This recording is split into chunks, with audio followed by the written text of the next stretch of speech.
What I've got for you today is a bit of a weird series of StarCraft 2. So I'm almost, in a way, I almost feel like I'm exposing these players for something they shouldn't have done. Here's the thing, this was played as part of the weekly ESL Open Cup, and it's, well, included, this series that is, it's included in the official replay packs. However, all of the games in this particular series, they are played on brand new maps. Now, the ESL Open Cups, obviously this is a tournament that's been running for a very long time. It's got some very strict rules, and one of the rules is that you have to play on the maps that ESL determined you have to play on. For some reason, this particular series, it is played on the brand new maps that are currently not quite live yet in the official version of the game. Either way, game number one in this best of three, we find ourselves on the map Amphion. I'm very excited to find out exactly what ended up going down here. Because playing with the blue Protoss pieces, we have the #1 player from the United States, and he goes by the name of Astrea. His opponent in the top left, hailing from Vietnam, playing with the red Zerg drones. He goes by the nickname of King of Washed, but this is of course MeomaikA. Now, in case you're unfamiliar, both of these guys are incredibly tricky. King of Washed, Mr. MeomaikA himself, a little bit more so than Astrea, but Astrea is known for his crazy build orders. And let's just be honest, the maps that are very likely to be part of the next season of StarCraft 2, so the maps that we're going to see here today, all of them are really funky too. So if anybody is going to test out these new maps, I guess these two should give us good first impressions. So I have seen a handful of games during the Team Liquid map contest on these maps, but that's really about it. And obviously there have been a few changes made as well. So it is Amphion LC. I'm assuming the LC, so normally it's LE, right? Which stands for Ladder Edition. I'm assuming LC stands for Ladder Contender or something along those lines. It's gotta be something like that. Anyways, Amphion is a bit weird. So we've got ourselves bottom left versus top left, right? As you may have already guessed, by the way, this is a spawning pool first from MeomaikA. Standard opener so far here by Astrea. We'll have to see exactly what he decides to go for in just a moment. This map, in a weird way, it kind of reminds me a little bit of Golden Wall. Golden Wall is one of my personal all-time favorite maps. I actually think if I had to pick one map from Legacy of the Void that is my all-time favorite, I would go with Golden Wall. And in a bit of a strange way, this map kind of reminds me of it, because this entire left side of the map, so I'm going to try and highlight it over here, this entire section of the map, so these like 3 bases, are only accessible, well, either by flying units, right? So I guess you could like drop a worker there and then, I don't know, make an expansion in that location. Or by, well, mining out these minerals, or by destroying the rocks. Basically, this entire section of the map currently is inaccessible for both players, other than maybe an Overlord. No one can currently go there. The weird thing is, there's easy to take expansions in that particular location. However, if your opponent also decides to take those easy bases, then suddenly you become next door neighbors. So I have a hard time imagining who that really favors. I can imagine that Zerg players in particular, very quick lair by the way here by MeomaikA. I can imagine that Zerg players in particular want to expand away from the opponent. But then again, this is MeomaikA. Ooh, misclick right there on the unbuildable bricks. Not quite optimal. MeomaikA does not, he's not quite your standard run-of-the-mill macro Zerg. So MeomaikA's favorite unit, at the very least that's the vibe I'm getting whenever I watch him play, is the Hydralisk. Now, the Hydralisk is considered to be, other than maybe the Swarm Host, probably the worst Zerg unit in the entire game. It's one of those units that has gone through a ton of changes over the years, and these days I really do believe it's one of the absolute worst Zerg units that you have. Now, obviously it's still good overall if you mix it in with, for example, Ling Bane, something along those lines. But MeomaikA is very well known to mass Hydralisks, and he somehow seems to make it work. So maybe that's what we have right over here with like a, what is this? Like, there's a Hydra Den. 4-minute Hydra Den. Incredibly quick lair, incredibly quick Hydra Den. Was this spotted just now by Astrea? No. So he did see the timing of the lair. Obviously he didn't actually see it finish, so it's quite difficult for him to figure out exactly what's going on unless he paid very close attention. Either way, we're gonna have a normal opener right here for Astrea, who did mine out a few of those skinny mineral fields, and he decided to move on over towards that triangle base. Alright. Now, in my mind, this does open up an attack opportunity though, right? So if you go for a Hydra timing, which I know is weird, but it is something that MeomaikA mixes in all the time. Okay, this is a good catch right here on these Adepts, assuming he attack moves. There we go. If he figures out that Protoss has got that base taken over here, I think mining out those mineral fields on the left side is gonna enable a really wonderful push for MeomaikA, who's currently, by the way, sitting at 35 workers only. He lost 11 drones for only 2 Adepts. Yeah, this is all a little bit too messy. Now he's gonna go, MeomaikA, we gotta stop killing our own stuff, man. These plates, first and foremost, they already got hit. The Extractor over here in a little bit of trouble. So far, Astrea is absolutely dominating this game. He is dealing so much damage, and at this point, he's got significantly more workers than his opponent, even though MeomaikA has been playing a pretty greedy droning game. I am a little concerned, though, for the Hydra situation. I really believe if he decides to knock down these rocks, or mine out these minerals, rather, I should say, or I guess knock down these rocks, that would also... Or I guess you could knock down these rocks, too. For some reason, I didn't even consider that. Yeah, you could just knock down these. That's much easier than mining out the minerals. Oh, no, we are gonna mine out the minerals. Okay. Funny, I didn't even... could just knock down these debris, that's much easier. Blink is super late here, by the way, for Astrea. I always wonder if he should be going into charge in these situations. Because he's seen the Hydras at this point. Apparently, we're still gonna double down into Blink here. +1 is going to finish up significantly before that Twilight Council upgrade, though. Despite the chrono boosts, he's got to get a move on. We've got a lot of unit production right here for Mr. King of Washed. Mr. King? I don't feel like that's against the law. Anyways, Mr. King of Washed is going to be making a move indeed towards the left side of the map. There are a couple stasis ward sets up. Set up. This is, by the way, a funky base over here, too. Look at that. 2 weird golden mineral fields. Okay. Make it slightly more enticing. Oh, lucky stasis ward connection right there for MeomaikA. There's another one over here. That one will catch a couple more units, but still really nothing to write home about.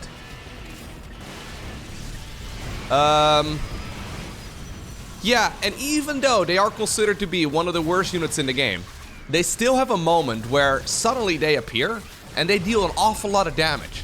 Like, these Hydras are minutes earlier than when Protoss players normally expect them. And I really feel like these builds that MeomaikA goes for, I feel like they're not actually that good on paper, but because nobody else plays them, he kind of seems to make them work. So hold up, this man just took a ridiculous amount of damage and then just made a bunch of Hydras and Links and went across the map? Yeah, that is about how I expected a series between these two to go. Next up, we find ourselves on a map called Ghost River. Now, I haven't seen any games yet on this particular map, but I did do a little bit of testing. So, what you can do is expand very easily away from your opponent, right? So there's loads of expansions that you can take away from your opponent. Again, by the way, it is not quite a diagonal spawn location here for both of these. It's top left right now versus top right. MeomaikA, likewise, of course, since the map is mirrored, is also gonna have the same expansions that he can take as he wants to expand away from his opponent. That being said, though, the early game rush distance on this map is really quick. So, say from this particular ramp towards the other side of the map, it is a it's a really small distance that you actually need to cover. So I believe the rush distance on this map is shorter by a couple of seconds than any map in the current StarCraft 2 map pool. Now, you may think a couple of seconds is not that long, but in a game of StarCraft 2, it is really quite significant. On top of that, there are these rocks and a couple of skinny mineral fields over here too. Likewise, on the other side of the map, that would create an even quicker rush distance. So I'm not entirely sure what to think of this map. I mean, I think it's a really cool addition for sure. I'm a little afraid that it's going to be super cheesy because, well, as you may have already guessed, since you can rush very quickly across the map, it's going to be quite amazing. But I can also imagine longer drawn-out macro games because once you get, say, for example, a bunch of siege tanks in critical locations, it's going to be really difficult for your opponent to push in, especially since your expansions are actually going to increase the rush time. So, say you take this base and your opponent has that base over there too. Getting from, yeah, the far left side of the map to the far right is going to take a lot longer than the top left to the top right. So, interesting dynamic here for sure. I gotta say, by the way, despite the fact that the new maps are all a little bit weird, I do really like them. Like, I think as a competitor, it's gonna be complex and it's gonna be difficult. But I think as a viewer, as a caster, as a fan of professional StarCraft 2, it's gonna be a lot of fun to watch the pro gamers figure out these strange new maps. It's one of the criticisms that I see all the time is that, yeah, we get 9 maps in the map pool, but about 6 of them are basically all the same. I mean, that's not quite the case, but as far as expansion layouts go and as far as strategies that you play go, a lot of them are pretty much one-to-one copies. Alrighty, so what exactly do we have over here? A Stalker first. Double Stalker first. Straight Twilight Council? Ugh. That makes me uncomfortable. The problem with straight Twilight Council, and straight Stalker too for what it's worth, both of these builds can just sort of die to a Link Flood. Now it does look like that is not what Mr. MeomaikA here is going for, who by the way has a crowned cat as his clan decal. That is how I believe my cats perceive themselves as well. Yeah, beautiful. Anyways, just a Link Flood would kill this build pretty easily. All you need to do is just make like 50 Zerglings.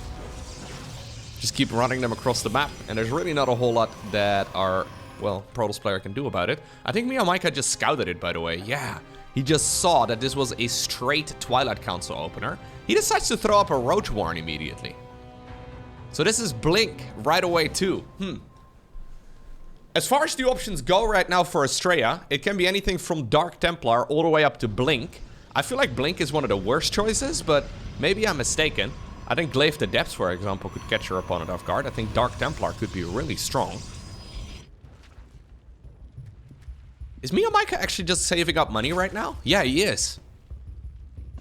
So wait, this man is gonna turn this into an all-in after seeing the Twilight Council? That is interesting. Imagine, yeah, he's just gonna do a Roach Link Flood right now. Cheeky, cheeky MeomaikA. Imagine if this would have been Dark Templar. Like, this is a hatchery tech-based push. There is no Overseer, there is no Spore Crawler. Obviously, Dark Templar usually used offensively. Right now, he sees the amount of Stalkers, and I think this puts a little smile on his face. Astrea? Is he thinking about making another Nexus here? Because that would not be a good choice. He's gonna wall himself in fully. No, he is ready to go for an all-in of his own. Hold up right now. How many gateways are we on? We're at 4 gates. Are we gonna go like a 5-gate all-in? With one of the gateways proxied on the other side of the map? Oh god. Astrea is gonna go for an all-in, but he doesn't quite realize that he is also being all-in right now. Now, there are a couple of Stalkers here seen. He sees a few of those connections, but right now, okay, the Stalkers do have Blink. Maybe I shouldn't be a non-believer. I think with really good micro, and that is something that our American Protoss has, with really good micro, this is doable. He decided to recall those Stalkers from the other side of the map. The pylon is still there. Don't know if he's gonna add on a gateway there too, but I guess he's busy trying to keep all of this alive. Problem is, right now, a lot of his infrastructure over here has been unpowered. He can still warp in more Stalkers if he wants to, but the Stalker micro has been really, really good. At this point, it looks like he's trying to target fire down a bunch of probes. Trying to just squeeze out whatever kill he can get. But that does mean that the counter all-in, I guess, is going to appear. So this warp-in location is going to be pretty sweet. There's a couple of misreadied Overlords. That's still a lot of Zerglings, though. And it's still just Stalkers, right? Like, yeah, you can micro really well. But Zerg can also attack move really well against these sort of pushes. Is this just a pure Stalker all-in? This is a 4-gate all-in in 2024. It's a 6... I was gonna say, that makes no sense. It's a 6-gate all-in. I can't count. I've seen too many Protoss versus Terrans lately. 6 gates is also very weird, though. Usually you would go, if you want to make it a 2-base all-in, you would go up to 8. So 7 or 8 is usually the norm. But Astrea has decided that, I guess since he lost a bunch of probes and since he's forced to remake some infrastructure, he's actually gonna expand behind it. Okay. Yeah, he's just going for some dedicated pressure. So his opponent's all-in was pushed back. Astrea was originally planning on going for, I guess, like a 7-gate all-in. That makes a lot more sense than a 5-gate. I was gonna say, that is very weird. Counting is difficult, it turns out. Is that part of math? Is counting considered to be part of math? Because I've said it many times, never do math in a video. Unless you have a math YouTube channel, I suppose, but not when you do live commentary. Anyways, The King of Washed is gonna continue moving on over here. He's trying to just make a ton of army. I think this is a good read, though, from Astrea. Yeah. So Astrea would have been in a lot of trouble here if he did decide to commit to the all-in. So he has been thinking here, right? He's thinking, okay, what would our Zerg be going for at this point? And what MeomaikA has been doing over the last minutes is just make army. So he would have much preferred fighting this entire Protoss ball on creep. Instead, Astrea decided to expand, and he just keeps warping in unit after unit. He is going into the Robo Bay here as well. Not within vision of that Overlord, but I mean, obviously getting a Colossus out over here would be amazing. A Colossus against these Zerglings? Very well done. So even though Astrea, yeah, he probably felt the urge to go for an all-in, I think it is indeed the right call to sit back there instead. Okay, once again, using a few of the Stalkers as body blocks. It's just Stalkers, though. Like, this is quite literally Astrea playing mono battles, where you can only make one unit, and one unit alone. Here comes the surround. Is there enough? Obviously, if you get the wraparound, then suddenly Corrosive Biles are gonna be amazing. Lovely shield battery positioning, though. We are gonna nuke it down, but eventually, I mean, there's so much healing already coming out of it. I would imagine that Astrea, with this economy, can reinforce this faster than MeomaikA can. He's gonna try and just warp in as many units as possible. Colossus is going to ruin the mono battles, but it is gonna definitely make this game a little bit easier right here for our American Protoss. But would you look at that? It turns out the counter to Zerglings is Stalkers. It turns out the counter to Roaches is Stalkers. Turns out the counter to Ravagers, guess what? Still Stalkers. Lovely work right here. Yeah, and this is going to run out of steam. So with only 34 workers, you kind of need to have a landslide victory in a fight like this. GG is called. Since that landslide victory never came, it's Astrea who obtains the victory in the game number 2. Alrighty. Our final game for today, it takes place on a map called Dynasty. Do we call it Dynasty or Dynasty? I guess it depends on where you're from. Hold up, what does Google Translate say? Google Translate to the rescue. It depends, I guess, on whether or not Google Translate is American English or British English, but let's have a Dynasty. Let's see. Dynasty. All right, Google Translate says Dynasty. Does it have multiple accents of English? I'm actually not sure. Dynasty. I tend to... So in Dutch schools, we get British English, right? So yeah, in schools, they always taught us British English. I have been picking words left, right, and center from any accent for many, many years. One day I'll say aluminum, the next day I'll say aluminium. It doesn't really matter all too much. Either way, this is another funky map. So, Dynasty, it features... This is a new thing, okay? Look at this. This is so cursed. It features a new way to expand. So you could save this base and take the Nexus on the other side of the wall at a later stage in the game, so you can get the rich Vespian Geyser instead. I guess for Terrans, they can just mine this one right away and then fly their command center to the other side and still get the rich Geyser a bit later on. Either way, both players are going to opt for the in-base and natural expansion, and I feel like it's pretty much a no-brainer. There's just so much value. And obviously, again, if Stalkers manage to get to this side of the map, or Adepts or whatever, you can, yeah, plug an Adept over there and they can just shoot drones from the other side of the mineral wall. A little bit weird.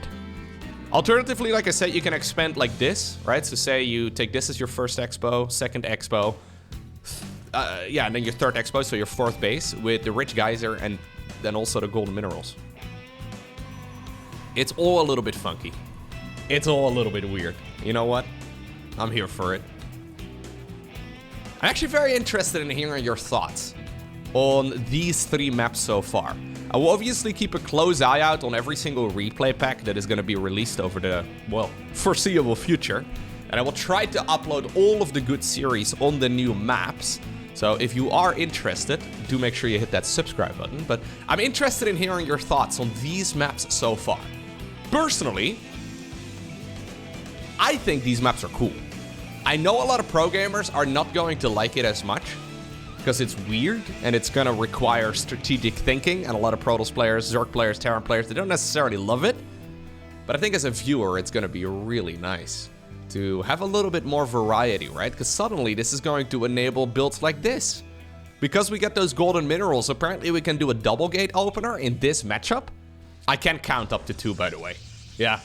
With 6, I ran out of fingers on my one hand, and obviously I've got one hand on the mouse. My other hand, I mean, I'm scratching my chin, but I ran out at 5. So, yeah, 6 was a difficult number for me to get to, but 1 and 2 is doable. Anyways, let me know down below in the comment section of this video what your thoughts are on these maps. On what we've got so far. I personally like it, but I can imagine there are some of you that are not entirely sold on it. And balance-wise, it is going to be a bit tricky, but then again, we do have ourselves a 9-map map pool. This lair, by the way, is exceptionally quick. Lair is incredibly quick. Overlord speed is incredibly quick as well. Link speed is already done. King of Washed is still mining gas. I think, yes, this is going to be a Dropper Lord build, so would you look at that.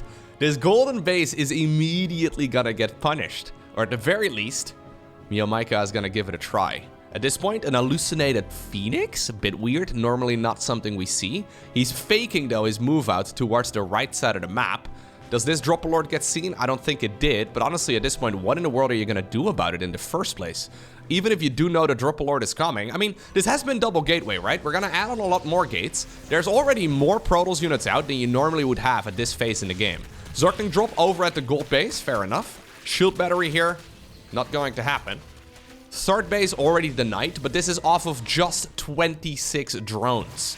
MeomaikA is now making additional workers. I think that is the right call. Yeah. Well, he's trying to go after the sentries. I mean, getting the sentries would be amazing. One of the force fields not quite perfect, so it's going to create a wraparound. Somehow, some way, apparently, we can battery overcharge the one that is all the way over there at the edge. Oh my god, these sentries, man, they're having a grand old time. I don't know, by the way, if these games are played with the new balance patch as well. I would imagine probably. Honestly, I have no idea. The differences are relatively small. So I don't think, like, overall in the balance patch, there's a couple of small changes. I don't think all of it is too irrelevant, though, in this particular matchup. Okay. So good hold right there by Astrea. I think the call to cancel the third was the right one, for sure. He decided to, by the way, go for a classic Astrea build, where he did take it really quickly. Cancel. Good. I wonder if we should have brought queens, man, so we can harass... Like, we can put a queen right over here, and she can kind of just shoot at these probes for a little bit. Because all of the Zerglings obviously are melee units, so you can park them all you want on this side of the mineral wall. But Astrea is really not going to care. There's the Hydra then, once again. Alright, we've got ourselves a Dark Shrine together with Blink this time around here for Astrea. I think it makes a lot of sense. I think the Dark Shrine is a good idea, because he doesn't really know exactly if his opponent is still at Hatchery Tech or not. Now, there is a Spire coming. We cancelled the Hydra Dam, by the way, in favor of a Roach Warren now. Fair enough. Oh, this is a wild series. Beautiful wraparound right here for MeomaikA. And that is a significant blunder right there for the American Protoss player. Still salvages this, though. Yeah. Good crisis management. He ends up losing, I think, the sentries. Ah, that actually was still well managed. Overlord drop apparently now also goes down here. Or the Dropper Lord, rather. Because the Stalkers can blink across that mineral line. Alright. So 50 Zerglings up to this point. And... yeah, you can blink them one at a time. Sure. Robo Bay. Dark Shrine. So far Astrea really hasn't been able to harass all too much in game number 2 and in game number 3. Game number 1, though, he ended up killing a tremendous amount of drones, and then he just sort of lost, which kind of sucked for him, but here's the Spire. Mutas are coming. 10 immediately. This is right at the time as a Prism is going to start roaming the map as well, so that is obviously really good right here for MeomaikA, because if you can grab that with a bunch of units inside of it, that would be nice. I don't love these Zergling run-bys, though. Yeah, they look good, because you get so much surface area, but the Stalkers are quite beefy. And without melee upgrades, these links just don't cut it. I actually would have rather seen +1 melee, I think, than Roach speed, but... Alrighty, speaking of +1 ground weapons, though, Astrea is going to be getting his in about a minute from now. Observer located in this spot, like that a lot. So Astrea should get vision of all of these attempted pushes, and now he sees the mutas. Now, that is a scary group of mutas, but there is a photon cannon. There is a battery. There are stalkers. More of them get warped in. Okay. I think that's the first time he saw the mutas, and he handled that brilliantly. More and more expansions going down right here for the King of Washed, but he really needs some creep spread. His creep spread is non-existent. This is not StarCraft Brood War, okay? We really do need to have a bunch of creep around the map. Probably the strongest mechanic in all of StarCraft 2, if I'm being honest with you. As far as like core mechanics go, creep spread is ridiculous. Movement speed and vision? Actually insanely powerful.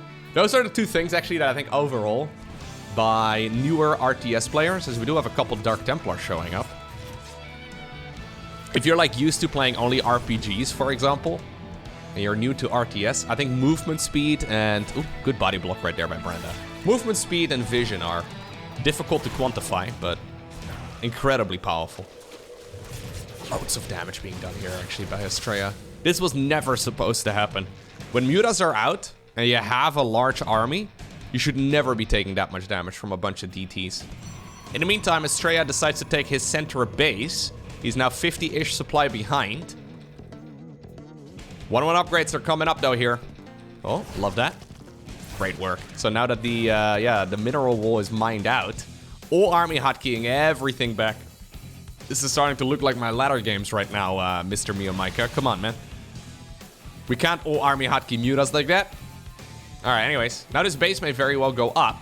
Double expo, by the way, here from Astrea. So he's ready to give up one of them. Now we do have a bit of a split off, though. I think that is the right call. Well, he's flying straight into a bunch of army. All army hotkeys, everything once again. If Astrea gets both of these bases up, that is, well, one way to get back into this game, of course. He's still significantly behind in army, though, and I think what the King of Washed is looking for right now is a full wraparound on all of these Protoss units. His army is absolutely massive. He doesn't have good upgrades, but neither does the Protoss. The moment only +1. He does back off once again. Okay, second Colossus in a little bit of trouble. Battery overcharge will try to keep it alive. Those photon cannons are having a grand old time, though. Lovely work. Astrea holds. This base was not seen, so the double expo gamble, it paid off. Yeah. The Astrea gambit. You double expand, your opponent gets the feeling, since they killed one of the expansions, that they're now in a good spot. And then it turns out there's another expansion on the right side as well, which I think is pretty cool.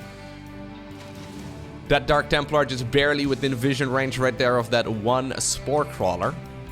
Man, we really need some creep spread, MeomaikA. Ay. I think strategically what MeomaikA is doing is really cool. But the execution could use a little bit of polish.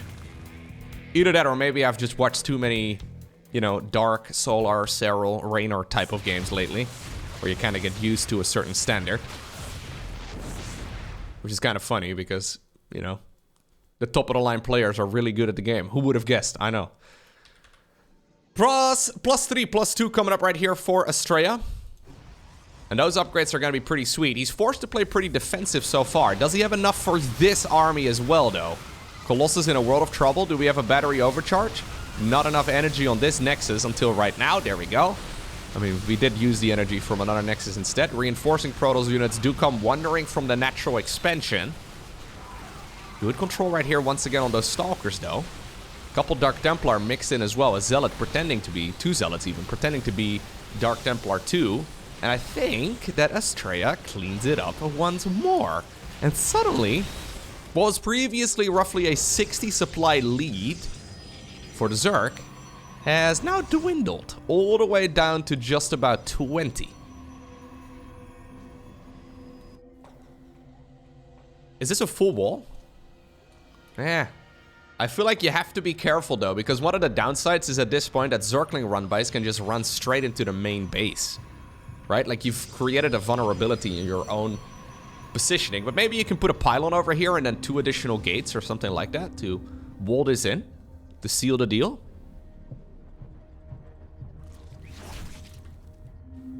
Yep, and that's exactly what Astrea has been making use of here for a little while already. Just creating distractions. Sending in Dark Templar left, right, and center.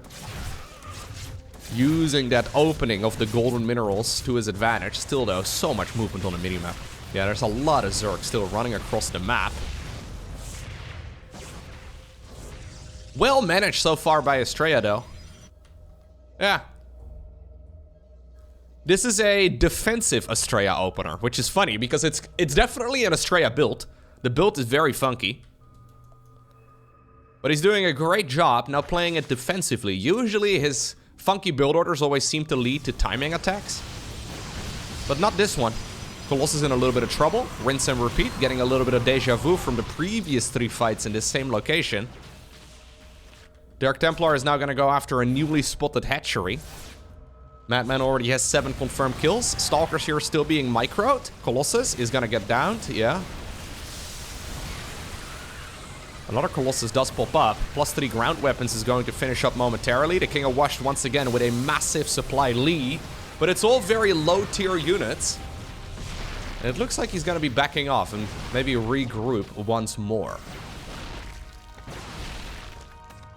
These are weird games. Yeah, these are very strange games. We're going to go into the +1 shields research here too.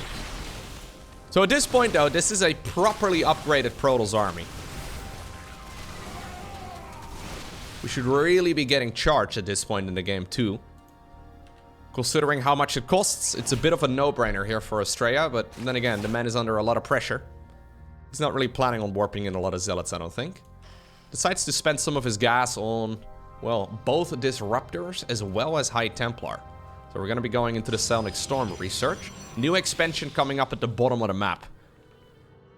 I love what Astrea is doing, but it's all hanging on by a thread, right? Couple Archons over here, that's going to be really good. Well, especially with the battery overcharge, especially against the Zerglings. Disruptor!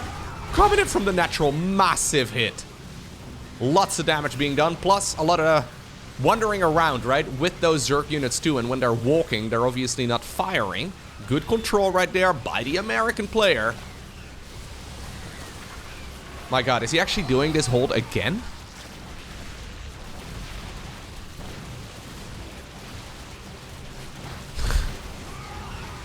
Only Astrea, man. There's a few Protoss players that thrive in chaos. And Astrea is definitely one of them. Very chaotic way of playing the game. 19 kills, by the way, now on this bad boy. One of them is a hatchery, if I'm not mistaken. Oh, yeah, this is the opposite of, like, for example, a Showtime. Or, for example, a STATS, right? When you have the Protoss players on a spectrum like that, the chaotic players versus the macro gods, this is certainly on the chaos side of things. Very strange set of games so far, but I think Astrea, look at that, for the first time in ages, he actually grabs a supply lead now. This is not going anywhere, by the way, for the King of Washed. Like, he is not going into a hive. He does not have 3-3 research because of it. He's not gonna get Vipers, there's no Infestors. It's basically just more of the same. Whereas in the meantime, right here for Astrea, I mean, I already highlighted Storm. He doesn't have any Templar at the moment. Maybe he even canceled the upgrade. Yeah, he did, okay. I was gonna say, but he's still improving his army composition because he is getting additional upgrades and he is getting additional units. That Archon is gonna get caught. Good movement right there, though, by MeomaikA. Backs off once again. Dark Templar at the bottom of the map. Replaced, apparently. This one has got 0 kills. He is going to try and finish off that hatchery again. New expansion at the bottom of the map is secured. A load of photon cannons are finishing up right now. This is a critical one for MeomaikA to deny. Charge is going to finish up in just a sec. One Archon here getting caught behind a Changeling. Ooh.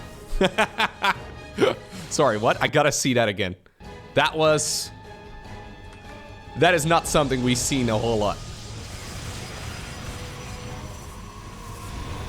Look at this. Mass Changeling, apparently. Woo! That was a close detonation right there, but luckily for, well, MeomaikA, he did time that correctly. He ended up sniping that Disruptor with the Purification Nova on it. This is a very tight choke point, though, and there's no way you're going to break this position. Nope. This is a desperation attack right now. There's another Nova, and that one is going to connect with basically half that army.